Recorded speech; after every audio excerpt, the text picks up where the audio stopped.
She was an elderly widow who opened her door every Christmas Eve for 15 years to find the same boy standing there with a gift. And the year he didn't come, she discovered a truth that would break her heart and heal it at the same time. Can you imagine a tradition so precious, so meaningful, that its absence reveals a story more powerful than its presence? This isn't just a story about Christmas or kindness or gifts. It's a story about invisible connections, about how the smallest acts of compassion ripple through time, and about a boy who became a man while teaching an entire community what the true spirit of Christmas really means. This really happened in a small town in Vermont in the 1980s and 90s. Before we continue, subscribe to the channel and leave your like, because what this woman discovered when that knock didn't come will remind you that every act of kindness matters more than you'll ever know. What that boy was really doing all those years, and why he stopped, will change how you think about giving, receiving, and the true meaning of tradition.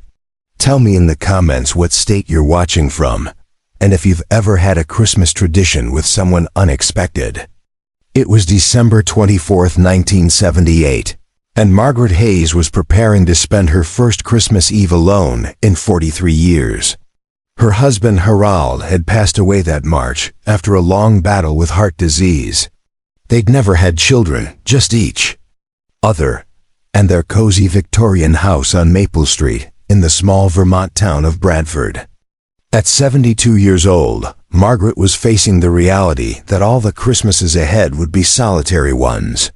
No family to visit, no grandchildren to spoil. Just her memories, and the too quiet house that used to ring with Harold's laughter. She'd made herself a simple dinner, set a single place at the table that used to seat two, and was trying not to cry when she heard it. A knock at the door. Timid but persistent, Margaret wasn't expecting anyone. Most of her friends were with their own families. She wiped her eyes, straightened her cardigan, and opened the door. Standing on her porch was a boy, perhaps 7 or 8 years old, with a mop of brown hair sticking out from under a knit cap, wearing a coat that was a bit too thin for Vermont winter. His cheeks were red from cold, his breath visible in the freezing air. And in his mittened hands, he held a small package wrapped in newspaper comics. Yes? Margaret said, confused. Can I help you? The boy thrust the package toward her. This is for you. Merry Christmas. Margaret took the package, surprised. For me? But I don't. Who are you? Where are your parents? I have to go, the boy said, already backing away. Merry Christmas. And he ran off into the snowy twilight before Margaret could say another word. Margaret stood in her doorway, holding the mysterious package, watching the boy disappear around the corner. She went back inside, closed the door, and sat in her armchair by the Christmas tree she'd decorated more out of habit than joy. Carefully, she unwrapped the newspaper to find a simple ornament. A wooden star, hand-carved though not expertly, painted gold though the paint was uneven. It was clearly made by a child, probably the boy himself. And attached to it was a small card with careful printing. You are not alone. Merry Christmas. Margaret felt tears spring to her eyes. She didn't know who that boy was or why he'd brought her a gift. But in that moment, on her first Christmas Eve without Harold, those words meant everything. You are not alone. She hung the wooden star on her tree, right in the center where she could see it, and for the first time that day, she smiled. The next year, Christmas Eve 1979, Margaret had almost forgotten about the boy. She'd survived her first year of widowhood, found her rhythm, made peace with her solitude. She was preparing another quiet Christmas Eve dinner when she heard it again. The knock. That same timid but persistent knock. Margaret opened the door, and there he was. The same boy, a year older, wearing the same too thin coat, and holding another package. It's you. Margaret exclaimed. I've wondered about you. Come in out of the cold. But the boy shook his head. I can't. I just came to give you this. Merry Christmas. He handed her the package and ran off again before she could stop him. This package contained a small knitted scarf, clearly handmade, slightly lopsided but warm. The card read, "Stay warm. Merry Christmas." Margaret stood on her porch, watching the boy disappear into the darkness, and felt something stir in her heart. Curiosity, gratitude, and a strange sense of anticipation for next year. The tradition continued. Every Christmas Eve, like clockwork, the boy would knock on Margaret's door. Every year he was a little taller, a little older. And every year he brought a gift. Year 3, a jar of homemade jam. Year 4, a book of poems from the library sale. Year 5, a small potted plant. Year 6, a set of hand-knitted pot holders. Year 7, a framed photograph of a winter cardinal dot. The gifts were never expensive. Often they were handmade or second-hand. But each one was thoughtful, chosen, or created with care. And each came with a card bearing a simple message. You brighten the world. Your kindness matters. You are loved. You make a difference. Margaret looked forward to Christmas Eve more than any other day of the year. Not just for the gift, though she treasured each one, but for the knock. For the brief glimpse of the boy who, year after year, remembered her. She tried every year to get him to come inside, to have hot chocolate, to tell her his name and why he did this. But he always refused, always ran off into the night, keeping his mystery. Margaret asked around town. Who was the boy with the brown hair and the too thin coat? Who lived on streets that would lead him past her house? But Bradford was small, but not that small, and without a name or address she couldn't find him. She'd see children who might be him at the grocery store or the library, but she could never be sure. He appeared only on Christmas Eve, only at her door, like a seasonal spirit of kindness. By year 10, the boy was a teenager, maybe 17. Taller and broader, but still with that same gentle demeanor. Margaret was 82 now, moving slower, her arthritis making winters harder. When she opened the door that Christmas Eve, she gasped. My goodness, you've grown into such a handsome young man. The teenager smiled shyly. Mrs. Hayes, it was the first time he'd spoken more than a few words. The first time he'd called her by name. You know my name, Margaret said softly, but I still don't know yours. The young man hesitated. It's Daniel, Daniel Foster. Daniel, Margaret repeated. Such a nice name. Daniel, won't you please come in? Just for a few minutes? I've wanted to thank you properly for so many years. Daniel shook his head, but Margaret could see he was wavering. I really should, please, Margaret said. I'm an old woman. I'm alone. It's Christmas Eve. 10 years you've brought me light on the darkest night. Can't I offer you a warm drink in a few minutes of my time? Daniel looked torn. Then he glanced back over his shoulder, as if checking for something, and finally nodded. Just for a few minutes. It was the first time he'd crossed her threshold.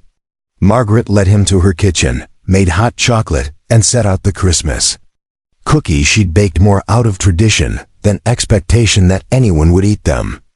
Daniel sat awkwardly at her table, his package sitting between them. Why? Margaret finally asked. Why have you done this? Why me? For 10 years, you've come to my door. I don't know you. I don't know your family. Why? Daniel stared into his hot chocolate. When I was 7, my mom and I moved to Bradford. We didn't have much. Dad had left us, and Mom was working 2 jobs trying to make ends meet. That first Christmas here, I was sad. New town, no friends, no money for presents. Mom tried her best, but I knew she was struggling. I felt like a burden. On Christmas Eve, I was walking around town, looking at all the decorated houses, feeling sorry for myself. I walked past your house and saw you through the window. You were sitting by your Christmas tree, and you were crying. I stood there for a long time watching. And I thought, that lady is sad too. Maybe even sadder than me because she's all alone. And I wanted to do something, to make someone feel better, to prove I wasn't useless. He smiled slightly. I went home and made you that star. It was just scraps of wood from Mom's craft box and some old gold paint. But I made it for you. And when I gave it to you, when you smiled, I felt important. Like I mattered. Like I could make a difference, even though I was just a kid with nothing. Margaret felt tears running down her face. Oh, Daniel. I decided to do it every year. To remind you that someone cared, but also. He paused to remind myself that I could give even when I had nothing. That being poor didn't make me worthless. Every year, I'd find or make something special for you. And every year, it made me feel like I was part of something good. Like Christmas wasn't just about receiving. It was about giving, even the smallest things. You've given me so much more than small things, Margaret said. You've given me hope. Joy. A reason to look forward to Christmas. You've been my family, Daniel, even without knowing it. Daniel looked up, his eyes bright with tears. You've been mine too. Every year, when I knocked on your door, when you smiled, when you accepted my gifts with such kindness, it reminded me that I mattered. That I was seen. You never knew it, but those moments at your door saved me. Especially the hard years when Mom got sick, when we almost lost our apartment, when everything felt impossible. I'd think, I have to make it to Christmas Eve. I have to give Mrs. Hayes her present. And that kept me going. They talked for an hour, Margaret learning Daniel's story in detail. His mother had eventually remarried when Daniel was 12, to a good man who'd given them stability. Daniel had done well in school. Despite the struggles, was planning to attend community college to study social work. He wanted to help people the way he'd been helped by kind teachers, by community programs, by the small mercies that had kept his family afloat. I want to spend my life giving back, he said. Like I gave to you, but bigger. To help families like mine was. To make sure kids don't feel worthless because they're poor. When Daniel finally left that night, Margaret hugged him tight. Thank you, she whispered, for seeing me, for remembering me, for giving me something to look forward to. You've made my life richer than you'll ever know. Thank you, Daniel replied, for accepting my gifts.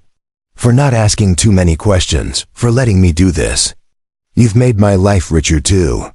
Margaret stood on her porch and watched Daniel walk away into the snowy night. She knew, somehow, that things were changing. He was almost an adult now. His tradition might end. And she wanted him to know she'd be okay. That he'd given her enough light to last. Year 11 came. The knock came. Year 12, the knock came. Year 13, the knock came. Each year, Daniel stayed a little longer. They talked about his studies, his work at the community center, his girlfriend Julie, who he'd met in college. Margaret told him stories about Harold, about their long marriage, about the life they'd built. They became friends, spanning generations. Connected by a tradition that had started with a sad 7-year-old boy and a lonely widow. Year 14 came, the knock came. But this time, Daniel brought Julie, Mrs. Hayes. I want you to meet someone very special.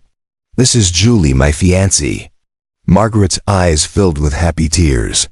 She invited them both in, served Christmas cookies and hot chocolate, told embarrassing stories about young Daniel to Julie's delight. Year 15, December 24th, 1993. Margaret was now 87 years old. She moved with a walker now. Her hearing was going. Her health was failing. But she was alive, still in her home, still independent. And she waited for the knock. She'd prepared as she did every year. Cookies baked, hot chocolate ready. The living room clean and the tree decorated with ornaments from all the years, including that first golden star that Daniel had made. 7 o'clock came, no knock. 8 o'clock. No knock. 9 o'clock. Still nothing. Margaret felt panic rising. Daniel had never missed a year, not once in 15 years. What if something had happened? What if he was hurt? She didn't have his phone number or address. She'd never thought to ask. assuming he'd always just appear like he always did. By 10 o'clock, Margaret was crying. Not just because Daniel hadn't come, though, that hurt deeply, but because she realized how much she'd come to depend on that knock, that tradition, that connection. It was the highlight of her year, the proof that she mattered, that she was remembered. Without it, Christmas Eve felt hollow. She went to bed sad, confused, worried. She slept fitfully and woke Christmas morning feeling empty. She went through the motions of her day. Made coffee, ate a small breakfast. Sat by her tree, looking at all the gifts Daniel had given her over the years, each one a memory. Around noon, she heard a car pull up outside, then voices. Then her doorbell ringing. Margaret made her way slowly to the door with her walker and opened it. Standing on her porch was Daniel, but he wasn't alone. Beside him was Julie, and beside Julie was a baby carrier with a tiny infant bundled inside. Behind them were more people. An older woman who looked like Daniel, a man about Daniel's age, a teenage girl, and several other people Margaret didn't recognize. Mrs. Hayes, Daniel said, his voice thick with emotion. I'm so sorry I didn't come last night. Julie went into labor Christmas Eve morning. We've been at the hospital. This is Emma Hayes Foster. We named her after you. Emma is your middle name, right? Margaret couldn't speak. She just nodded, tears streaming down her face. We wanted you to meet her on Christmas Day, Daniel continued. But we also wanted you to meet my family. This is my mom, Carol, my stepdad, Tom, my sister, Amy, and these are people whose lives you've touched without knowing it. Daniel gestured to the others. This is Mr. Patterson, who runs the community center where I volunteer. Mrs. Chun, who coordinates the food bank. Reverend James from the church. And the Rodriguez family, who I helped last month when they lost their home in a fire. I told all of them about you. About the widow who accepted Christmas gifts from a poor boy for 15 years. Who made him feel like his small gifts mattered. Who taught him that giving is about the heart, not the wallet. You're the reason I do what I do, Mrs. Hayes. You're the reason I believe in kindness. And we all wanted to thank you. Margaret stood in her doorway, overwhelmed, as each person approached and hugged her, thanked her, told her how Daniel's work had touched their lives, how he'd helped them, inspired them, given them hope, and how he credited her as his inspiration. But I didn't do anything, Margaret protested. I just accepted your gifts, Daniel. You did everything, Daniel said. You saw a poor kid with a handmade gift, and you treated it like treasure. You hung that crooked star on your tree like it was made of real gold. Every year you opened your door with a smile, with gratitude, with kindness. You never made me feel small or pitied. You made me feel important. Do you know how rare that is? How precious. Daniel took her hand. You taught me that everyone has something to give. That the size of the gift doesn't matter. That seeing people, really seeing them and valuing them, is the greatest gift of all. You taught me that by seeing me. And because you saw me, I learned to see others. To help the family struggling to pay rent. To tutor the kid falling behind in school. To drive the elderly neighbor to the doctor. All the things I do, all the ways I try to give back to my community, it started with you. With a lonely widow who accepted a newspaper-wrapped present from a poor boy and made him feel like he'd given her the world. The group stayed for hours. They filled Margaret's house with noise and laughter and joy. They ate her Christmas cookies and drank her hot chocolate. They told stories and sang carols. They made her home, which had been so quiet for so long, feel alive again. Baby Emma was placed in Margaret's arms, and as she held the tiny infant named in her honor, Margaret felt something she hadn't felt in years. She felt like she had family, like she belonged, like she mattered not just on Christmas Eve but every day. Before they left, Daniel gave Margaret a gift. A large, wrapped box. This is from all of us, he said. Open it. Inside was a photo album. On the cover, It said the Christmas tradition. 15 years of kindness. Inside were photos.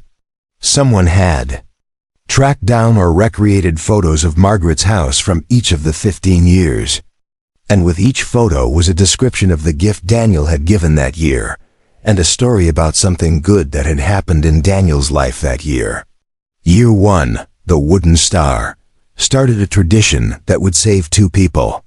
Year 2, the knitted scarf, made my first real friend in Bradford. Year 3, the homemade jam. Mom met Tom. We stopped being so alone year after year. The album documented not just what Daniel had given Margaret, but what their tradition had given him: purpose, hope, connection, proof that he mattered. On the last page was a photo from the hospital. Daniel and Julie with baby Emma, just hours old.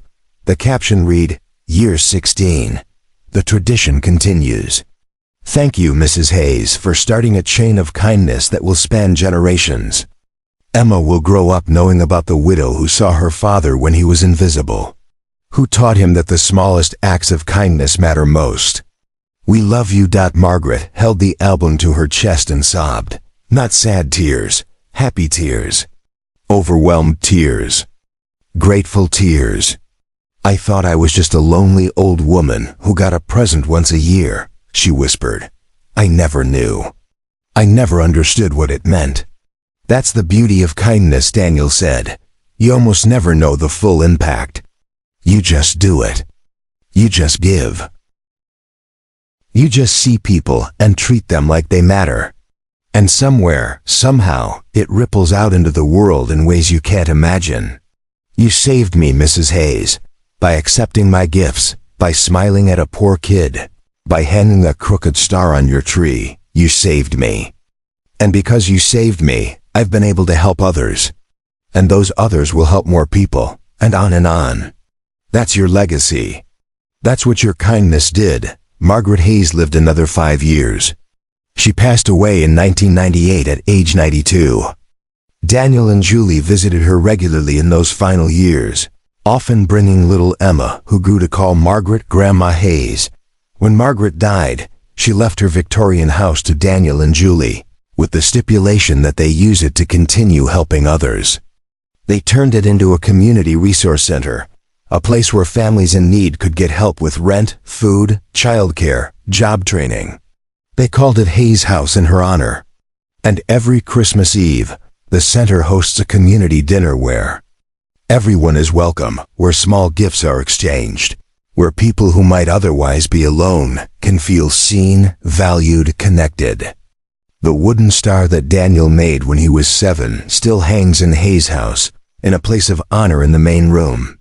Beside it is a plaque that reads, Margaret Hayes believed that small acts of kindness matter, that seeing people matters, that everyone has something to give, no matter how humble. This center exists because of her simple act of accepting gifts from a poor boy and making him feel like he'd given her the world. In her memory, we continue the tradition. We see you. You matter. You are not alone. Daniel Foster is now in his 50s, still living in Bradford, still running Hayes House. Emma is in her 30s, a social worker like her father, working alongside him to help families in need. And every year on Christmas Eve, Daniel knocks on doors around Bradford. Different doors each year. Homes where he knows lonely people live, where elderly folks sit alone, where families struggle. And he brings them a gift, something small but thoughtful, something handmade or carefully chosen, and a card that says simple things. You are not alone. You are seen. You matter. He's teaching Emma to do the same, showing her that kindness is a tradition worth keeping, that small acts ripple through time, that you never know when accepting or giving a simple gift might save someone's life. The story of Daniel and Margaret has been told in local newspapers, featured in Vermont public radio stories about community kindness, shared in sermons and school assemblies as an example of how compassion works. But the real story isn't the public one. It's the private moments. It's a 7-year-old boy choosing to make something for a crying widow instead of dwelling in his own sadness. It's a 72-year-old woman accepting a crooked wooden star and hanging it proudly on her tree. It's 15 years of a ritual that meant everything to both people involved. It's the way kindness compounds, grows, spreads like light and darkness. It's the fact that Margaret thought she was receiving, but she was actually giving.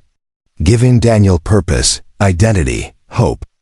And Daniel thought he was giving, but he was actually receiving. Receiving validation, connection, proof that his life mattered. That's the paradox of kindness. Giver and receiver become one. The act of giving blesses both. The act of receiving blesses both. When done with love, with genuine seeing of another person, giving and receiving merge into something sacred. Margaret and Daniel taught each other that. Taught a whole community that. Every Christmas Eve now, when the knock comes at doors across Bradford, people smile. They know what it means. Someone sees them. Someone remembers them. Someone thinks they matter enough to bring a gift, to stand in the cold, to offer a moment of connection. And many of those people, inspired by receiving, start knocking on other doors. Start making their own gifts. Start their own traditions of kindness. The ripple continues. The light spreads. All because a sad boy made a crooked star. All because a lonely widow accepted it with grace. If Margaret could see what her simple acceptance of a child's gift created, she'd be amazed.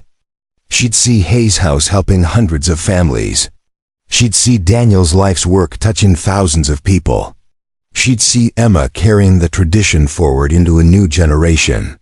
She'd see a community transformed by the understanding that kindness matters, that seeing people matters, that the smallest acts of compassion can change the world. But maybe she does see it.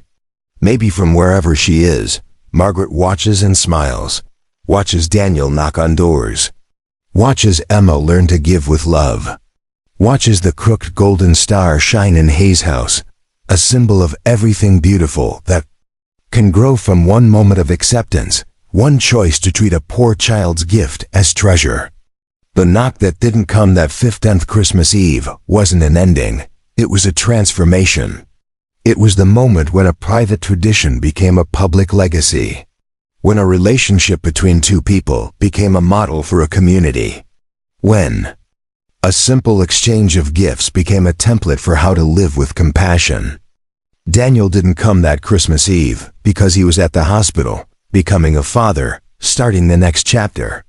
But he came Christmas Day with his whole community to show Margaret what she'd built without knowing it.